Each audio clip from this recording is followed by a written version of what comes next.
addeessitu koo oofee balleesse biyya waljalii laalisi koo lafti reefuu bari'a.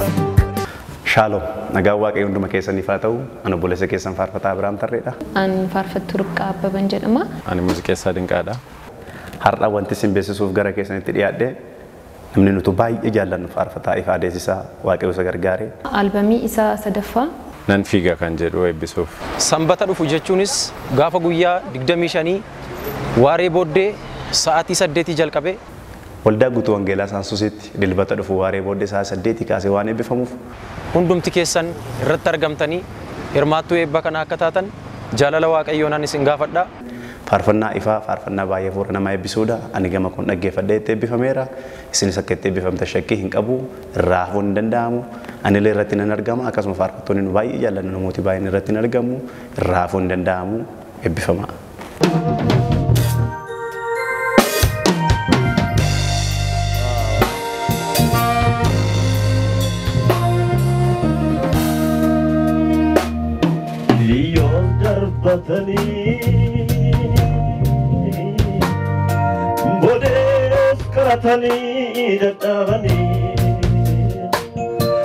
Shalom, nagaan waaqayyo hunduma keessaniif haa ta'u. Ani faarfataa Ifaa Deessisaadha. Akkuma kanaan dura quba qabdan information dhagaa turtan miidiyaarraa waaqayyo nu gargaare amma yeroon keenya itti dhiyaachaa jira. Torban sanumarra jirra jechuudha. Waaqayyo nu gargaare albeemii lakkoofsa sadaffaa nan fiiga jedhu qabadeen dhufaa jira.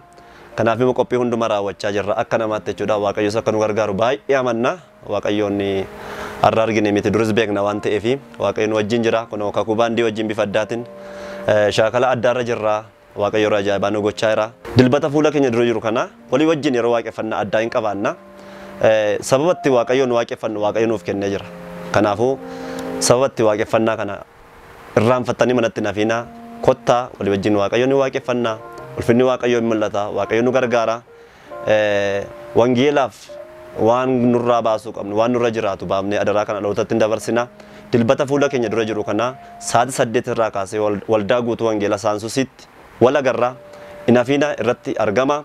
Bara nu wangeelaaf fiignu nuuf haa ta'u. Waaqayyo isin haa eebbisu. Eebbifama.